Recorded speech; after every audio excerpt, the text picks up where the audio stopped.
Hey, what up, guys? I just wanted to make a little video today, just kind of lounging around out here. I've been meaning to make this for a while. I mean, the anointing of Queen Kamala as the Democratic nominee is just hilarious. September 16th was the first time that I came out and said that the whole playbook of the Democratic Party in this election cycle is Biden will pretend that he's going to stay in the race until it's too late to hold a fair and square Democratic primary to select a nominee. And the reason being is because with RFK Jr.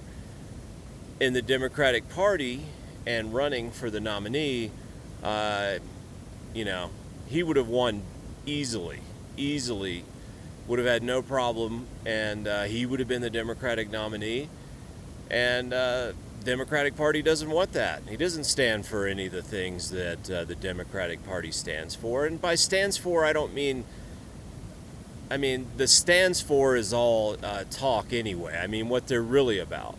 Um, so it's unbelievable. I called this exactly to perfection. The only thing I got wrong is I figured the guy that they would just try to usher in without getting a single vote for the nomination. I thought it would be Gavin Newsom at first. And I felt like Gavin Newsom, when he did that little debate with DeSantis, that was kind of a little bit of a test to see if he, was really capable of being that guy. And I think he failed that test pretty spectacularly. So ever since that debate with DeSantis, I've been thinking, no way. Gavin's not the guy. I don't know who it's going to be. I heard people whispering rumors about, well, maybe Hillary's going to come back. All of a sudden, Hillary seemed like she was having, kind of this like big out of nowhere media campaign, and she had come out of the woodwork.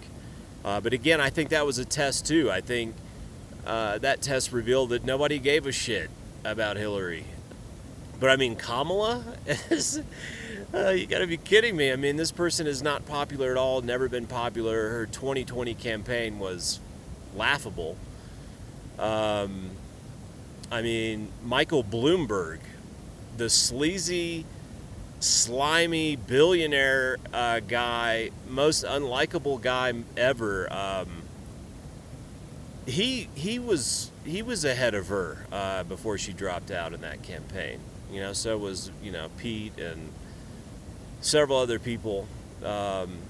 Anyway, it's I can't believe this is happening. I mean, I can believe it because it's extremely predictable. But I know a lot of people don't want to hear me talk about politics. But there's all kinds of kids in school right now, political science majors that they could school me in the political process and how American politics work. But at the end of the day, what they're not seeing, they're not seeing for the forest, for the trees, pun intended with trees behind me. They're not seeing, the bigger picture of how the democratic process and democracy in general has been completely hijacked by financial interest.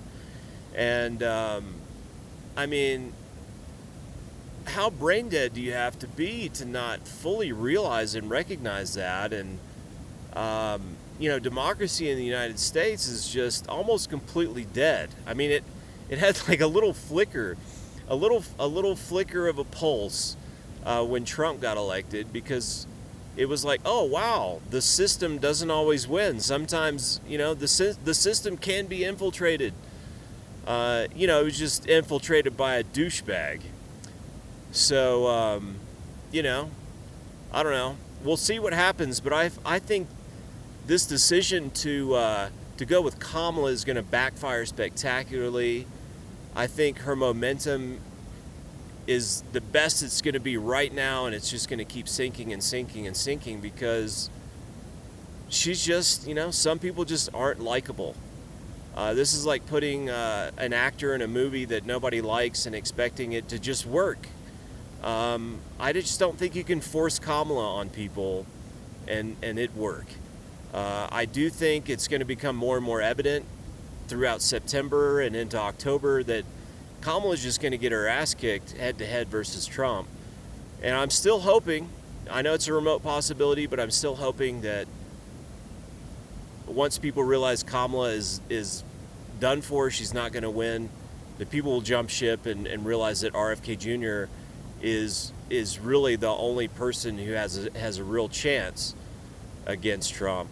And we'll have a nice, interesting two-way race between basically two people who've infiltrated the political system, who are not system candidates, that are not on board with the whole, military-industrial complex, who are not on board with, just the status quo that we've been used to of having corporate interests basically always come first, and not having a real choice, because a choice between two system candidates from any party, whatever the party may be named, it means nothing. I mean, it means nothing. It's not a legitimate choice.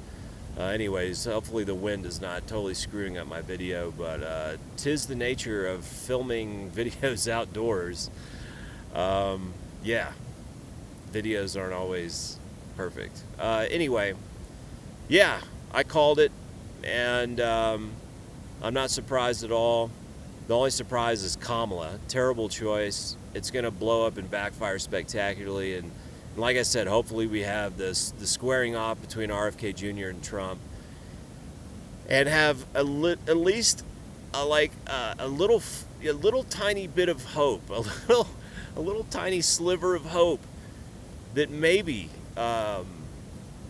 some of what people want and the masses and our political system and our democracy can be salvaged here, and that it's not game over. I mean, I think it's game over no matter what, but this would give me a little sliver of hope to hold on to, that we just weren't living in a world that's just completely 100% controlled by corporate interests. So anyway, that's all I have to say, and I got more videos coming out soon about other topics, and we'll see how this plays out, but I got that prediction right.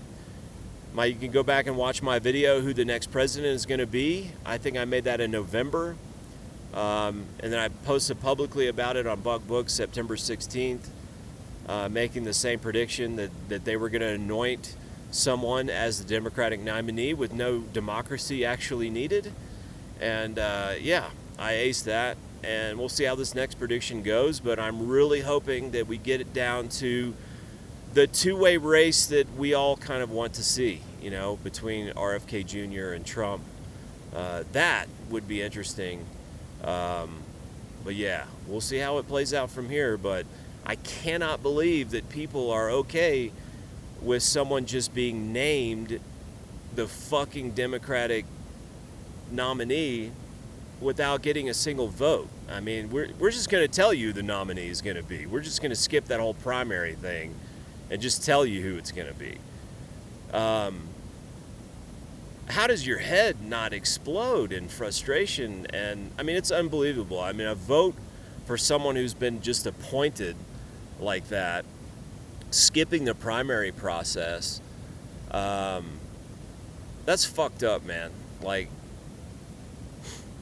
say what you want about Trump or anybody else, but if you're going to go out and vote for somebody who's bypassed the democratic process to get where they are, fuck you, man.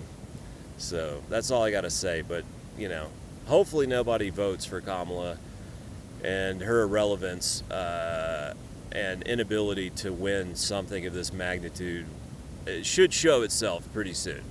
So stay tuned for that.